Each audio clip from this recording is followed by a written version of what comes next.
हाँ जी स्टूडेंट्स, अब हम करेंगे difference between the simple distillation and fractional distillation. भी दोनों में क्या डिफरेंस है फ्रैक्शनल डिस्टिलेशन में। ठीक है, फ्रैक्शनल डिस्टिलेशन के बारे में हम अच्छे से पढ़ेंगे, लेकिन आप पहले इनका डिफरेंस देख लीजिए। सिंपल डिस्टिलेशन जो होती है उन मिसिबल लिक्विड्स को सेपरेट करने के लिए यूज़ किया जाता है जिनके बॉइलिंग पॉइंट्स में बहुत ज़्यादा डिफरेंस हो। ठीक है, अबव 25 डिग्री सेल्सियस डिफरेंस हो, यानी कि 30 डिग्री का डिफरेंस हो, या 40-50, ठीक है, उसके बाद का डिफरेंस हो, तो वो सिंपल डिस्टिलेशन मेथड से उसको सेपरेट कर सकते हैं। ठीक है, और फ्रैक्शनल डिस्टिलेशन में क्या होता है कि हम उन मिसिबल लिक्विड्स को सेपरेट करते हैं इसमें जिनके बॉइलिंग पॉइंट में जो डिफरेंस है वो 25 से कम हो, यानी कि बहुत ज़्यादा हो। ठीक है, सपोज कर लो एक लिक्विड का जो बॉइलिंग पॉइंट है वो 56 हो और दूसरे का जो है 65 हो, तो बहुत ज़्यादा कम डिफरेंस रहेगा दोनों के बॉइलिंग पॉइंट में।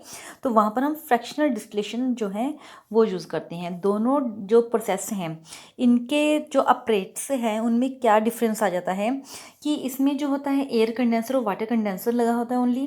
ठीक है, लेकिन इसमें जो होता है फ्रैक्शनल डिस्टिलेशन में उसमें एक स्पेशल फ्लास्क, ठीक है, जो जिसमें कॉलम बने होते हैं, फ्रैक्शनिंग अलग अलग कॉलम बने होते हैं, वो फिट की होती है स्पेशल। ठीक है, जिसकी वजह से इसका नाम फ्रैक्शनल डिस्टिलेशन पड़ा है। अंडरस्टैंड? ठीक है, और अब आपको करना है, हाँ जी बेटा, ये फ्रैक्शनल डिस्टिलेशन का जो सेटअप बना हुआ है यहाँ पर। ठीक है, इसमें अब देखिए क्या है कि एक सिंपल जो है राउंड बेस्ड फ्लास्क है। ठीक है, उसको हीट कर किया जा रहा है। ठीक है, और एक तरफ ये सीवर है, सीवर मीन्स कोई बीकर है जिसमें जो सारा हम जो लिक्विड्स है वो कलेक्ट करेंगे। दिस इज़ अ कंडेंसर, ये कंडेंसर है।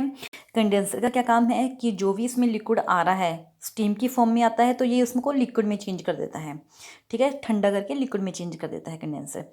ठीक है, ठंडा कैसे करते हैं बेटा, एक तरफ से पानी जो है इसके अंदर, ये बीच में एक ग्लास रोड लगी हुई है और साइड पे जो है इनलेट और आउटलेट वाटर के लिए बना हुआ है कि ठंडा पानी इसके चारों तरफ जो है वो चारों तरफ है इसके ठंडा पानी। ठीक है, जिसकी वजह से इसमें जो वाटर वेपर्स आते, कोई भी वेपर्स आते हैं, वाटर वेपर्स हैं या एसीटोन के वेपर्स हैं, वो कूल होने के बाद लिक्विड फॉर्म में चेंज होती हैं। This is the condenser. Clear? इसमें एक थर्मामीटर फिट किया हुआ है जो हमें टेम्परेचर बताता रहता है। और दिस इज़ द फ्रैक्शनल जो है डिस्टिलेशन ट्यूब है ये। ठीक है, फ्रैक्शनल डिस्टिलेशन मीन्स इसमें जो बीड्स बने हुए हैं आपको देख रहे हैं, ये स्मॉल स्मॉल बीड्स बने हुए हैं। ठीक है, ये जो ग्लास के बीड्स है इसलिए रखे जाते हैं ताकि जो वेपर्स हैं वो जल्दी से इसमें से पास थ्रू ना करें। ठीक है, जो फ्रैक्शनल डिस्टिलेशन ट्यूब है वो इस तरीके से भी हो सकती है, बीड्स वाली, और एक जो है ऐसे कॉलम बने होते हैं उसमें ये प्लेट्स लगी होती हैं। ठीक है, या फिर इसको कुछ इस तरीके से बनाया जाता है। ठीक है, ऐसे मीन्स कुछ भी रोकने के लिए। ठीक है, वाटर वेपर्स जो हैं जो किसी और लिक्विड के वेपर्स हैं वो जल्दी से पास ना करे, तो एक फ्रैक्शनल जो है ये ट्यूब लगी होती है जिसको हम फ्रैक्शनल डिस्टिलेशन। हाँ जी स्टूडेंट्स, आप देखिए जो आपकी बुक में दे रखा है भी हमने कैसे जो लिक्विड्स को सेपरेट करना है इस मेथड से, फ्रैक्शनल डिस्टिलेशन से, वो कैसे करेंगे। देखिए, fractional distillation is carried out using a fractionating column. Fractional distillation जो है किसकी हेल्प से हो रही है, उसमें एक फ्रैक्शनेटिंग कॉलम लगा हुआ है। फ्रैक्शनेटिंग कॉलम जो है is a long glass tube, एक लॉन्ग ग्लास ट्यूब होती है जिसमें कुछ ऑब्स्ट्रक्शंस बने होते हैं, यानी कि रुकावट बनी होती है, जैसे मैंने आपको पहले बताया था कि कुछ बीड्स की हेल्प से या कोई शीट्स की हेल्प से, ठीक है, रुकावटें पैदा कर रही है। ऐसी कोई ग्लास ट्यूब जो है इस प्रोसेस में जो है इस स्प्रेट्स में फिट की होती है। ठीक है, the fractionating column is fitted to the flask containing mixture of the benzene. ठीक है, और हम किसको सेपरेट करेंगे, जो हम मिक्सचर ले रहे हैं वो बेंजीन और क्लोरोफॉर्म का ले रहे हैं। ठीक है, और इन दोनों का जो टेम्परेचर है उनका डिफरेंस, बॉइलिंग पॉइंट का जो डिफरेंस है बहुत ज़्यादा कम है। ठीक है, अब देखिए, when the liquid mixture is heated the temperature rises.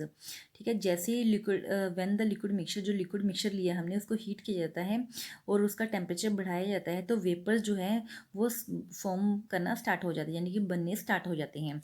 Vapours mainly consist of the more volatile liquid. ठीक है, सबसे पहले किसके वेपर्स बनते हैं, जो मोर वोलेटाइल होता है। मोर वोलेटाइल का मीन्स जो जल्दी से अपनी स्टेट को चेंज कर सकता है। ठीक है, लाइक क्लोरोफॉर्म। क्लोरोफॉर्म जो होता है ज़्यादा वॉलेटाइल है किससे, बेंजीन के लिक्विड से। ये दोनों लिक्विड्स हैं बेटा, क्लोरोफॉर्म और बेंजीन। ठीक है, तो क्लोरोफॉर्म जो है ज़्यादा वोलेटाइल है, मोर वोलेटाइल है, बेंजीन लेस वोलेटाइल है।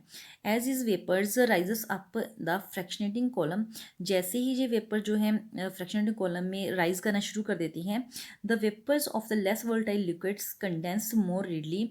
तो जो लेस वोलेटाइल लिक्विड है यानी कि बेंजीन के जो वेपर्स हैं, ठीक है, वो धीरे धीरे ऊपर जाते हैं, लेकिन जो पहले ही वेपर्स उसके पड़े हैं क्लोरोफॉर्म के वहाँ पर, तो उनके प्रेशर से और जो फ्रैक्शनेटिंग कॉलम बने उनकी वजह से ये जो बेंजीन के वेपर्स हैं वो कंडेंस हो जाते हैं और वापस उसी फ्लास्क में आ जाते हैं, ठीक है। और इस तरीके से ये प्रोसेस चलता रहता है। पहले क्लोरोफॉर्म के जो वेपर्स हैं वो फ्लास्क में इकट्ठे होते रहते हैं और कंडेंसर में चले जाते हैं। कंडेंसर में जाने के बाद वो ठंडे होने के बाद उनको रिसीवर में जो है हम ले लेते हैं। रिसीवर मीन्स जो बीकर है उसमें लिक्विड फॉर्म में वो सारे इकट्ठे हो जाते हैं क्लोरोफॉर्म के, ठीक है। उसके बाद जो होते हैं हम टेम्परेचर राइज़ करते हैं, थोड़ा सा टेम्परेचर जो है बढ़ाते हैं, हीटिंग थोड़ी ज़्यादा करते हैं।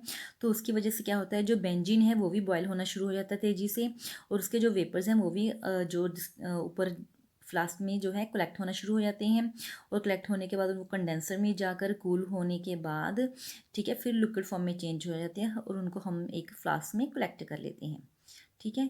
तो ये आप जो फ्रैक्शनल डिस्टिलेशन है बहुत इंपॉर्टेंट मेथड है। दोनों डिस्टिलेशन और फ्रैक्शनल डिस्टिलेशन मैंने में डिफरेंस भी आपको बता दिया, ठीक है। तो आपको एक तो ये डिफरेंस करना है, ठीक है, एक ये दोनों मेथड्स आपको अपनी नोटबुक के ऊपर राइट करने हैं। Thank you.